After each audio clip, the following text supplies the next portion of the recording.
AITA to divorce my husband and leave him with the kid after finding out I'm not biologically the mom. I can't believe my life has come to this. All I ever do is go out of my way to help others, but on the few occasions I need help, nobody ever comes through for me. I, 36F, have been with my husband, 35M, for a total of almost 10 years, married for 7. We had what I thought was my child by surrogate over 2 years ago because after 4 years of trying to conceive with no success despite medical interventions, it turns out I am unable to carry a child to term.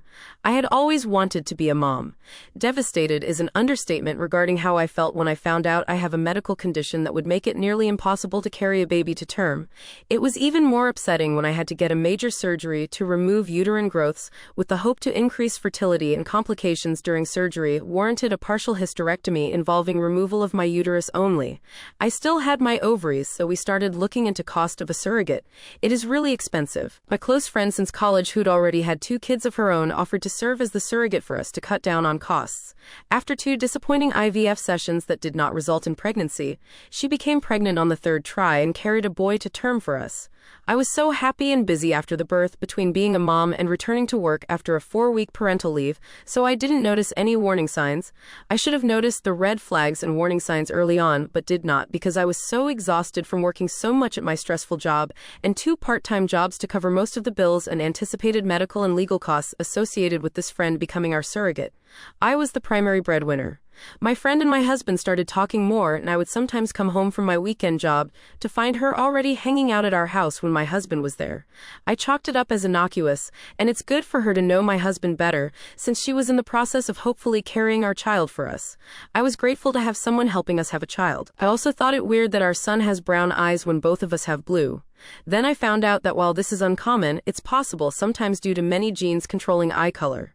Recently, it all came to a head when I took our son to a doctor's appointment, and they did metabolic panel and blood tests which showed that he had a blood type that is not biologically possible to have with me as his mother. He's B+, I'm A+, husband is O+. Immediately, I started worrying it was the fertility clinic's fault, and that they'd messed up and implanted a wrong embryo. I started lining up lawyer consultations to possibly sue the clinic, and looked into having a DNA parentage test done. The test results showed that I'm not the mother, but my husband still is the father. I was heartbroken and angrier than ever. Talked to lawyers about medical malpractice in the fertility clinic we'd used. Then my husband confessed that he'd slept with my friend, our surrogate, on a few different occasions during our struggle to have her get pregnant with our embryos. This means what I thought was our son conceived by IVF and carried with a surrogate isn't my son at all, and was in fact conceived the old-fashioned way, which I can't ever do. Livid and absolutely broken at the same time doesn't even begin to describe how I feel. I've been breaking down into crying spells over and over again about this. He claims he didn't ever think pregnancy could result because he pulled out, and he had always assumed that he was the reason for our earlier struggles to conceive, both before my hysterectomy and during the IVF insemination process with this friend. I felt an immediate triple betrayal. From what was supposed to be my husband, my friend, and now knowing my child isn't even really mine. I had such white-hot rage and delirium. I immediately left home and stayed at a hotel for almost a week before asking my parents to let me stay at home for a while. I admit I left our son with him. I am now filing divorce because he cheated and betrayed me in the worst possible way. I have also cut off my friendship with my friend, the surrogate, and feel afraid to trust anyone else now. I have seen a divorce lawyer to see about giving up my legal rights to this kid, so I don't have to face such betrayal or owe child support. My husband and friend surrogate admit they were wrong and keep apologizing, but also called me immature and heartless to just give up on my son like that. My parents also say I can't just give up on a kid that I went through so many legal and medical hoops to have. When I told them I refused to stay in a cheater marriage and I'd rather adopt someday with a better, more trustworthy partner, they also told me I was wrong and that maintaining my parental rights isn't much different than if I adopted outright. They said it isn't blood that makes a family. They are all about me divorcing my cheater husband, but keep telling me I'm making a mistake giving up my parental rights. Some of my other friends agree with what I'm doing. A few admitted they weren't big enough to swallow pride and care for an affair baby, or to see daily reminders of my friend surrogate's betrayal every time I get her son. I just want a clean break and a fresh start. I'm also looking at relocating several states away. AITA to give up my parental rights in the divorce because a kid I paid a lot of money to have born by surrogacy isn't biologically mine at all, but the surrogate's. Relevant comments. Commenter 1 said, "No, your NTA, you've suffered a terrible betrayal. Only you can say what's best for you. Personally, I wouldn't be able to look at the child without being hit with the betrayal again and again. Your parents and friends don't have to actually deal with the situation. They don't get a vote. Your soon-to-be ex is a real piece of work. You're immature. I would want to throw up if I was in the same room with him. Please get some therapy to work through this. Don't let these two $1 holes hold you back from living your best life. Op replied, he feels like biological maternity shouldn't matter that much when it means I am finally fulfilling my dream of becoming a mother. He says that if I adopt someday, I am still going to have to raise a child that is not biologically mine.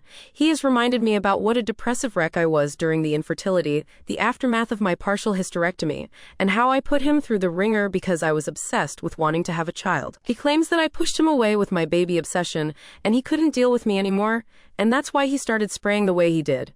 He also says that I can't just turn my back on a child when I legally signed all the paperwork, which is similar to adoption paperwork, since the state doesn't readily recognize a child born to a surrogate to be the couple's child, since they base it on the person who gave birth to the child as being the legal mother until paperwork is signed that transfers the rights over. He also claimed that I am going to have a difficult battle ahead of me trying to reverse that. Op should ask her husband and the surrogate to reimburse for the costs of IVF. Op replied, I tried, and failed.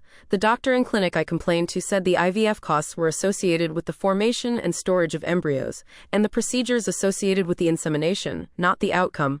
Op responds on her ovaries' eggs being intact or not. Oop. Obviously I have eggs if my ovaries are intact, and they extracted eggs to form the embryos prior to inseminating. There's still eggs remaining there. Op explains the process of the fertility clinic being involved. Op replied, the fertility clinic was just involved in the egg extraction, embryo formation, and storage of eggs and embryos. Another medical practice utilized the in vitro fertilization methods with the person I thought would be our surrogate. He did not pick the surrogate for us. It was a personal friend who agreed to do this out of the supposedly kindness of her heart, since she already had 2 prior children and knew that she could carry to term easily and didn't mind being pregnant. Had we gone through a professional surrogacy practice, there would have been other steps involved, and they would have found a few options for surrogates for us, but the costs were way too high, which is why we skipped some steps and a lot of money by going through a friend that we thought we could trust. Now I feel like I can trust no one. I don't even feel like I could try surrogacy again far in the future because my trust in that is broken.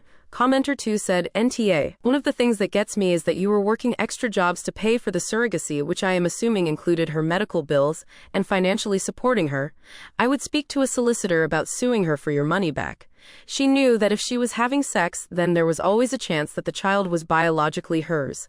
Op replied, most of the cost was for the egg retrieval, embryos formation and storage, and especially the IVF procedures, which weren't eligible for insurance cover through her health insurance. Someone else said, did the surrogate sign legal papers regarding the parental rights?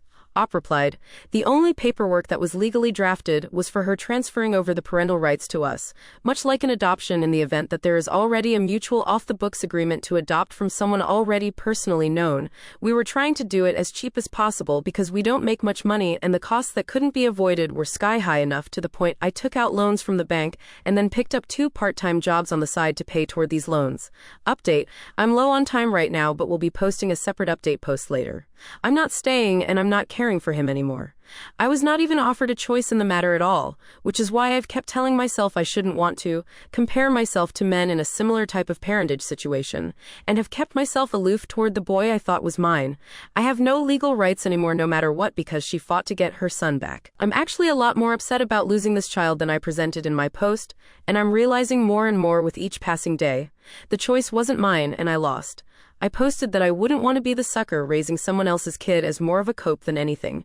She got to have her kid, he left me and I'm stuck with nothing.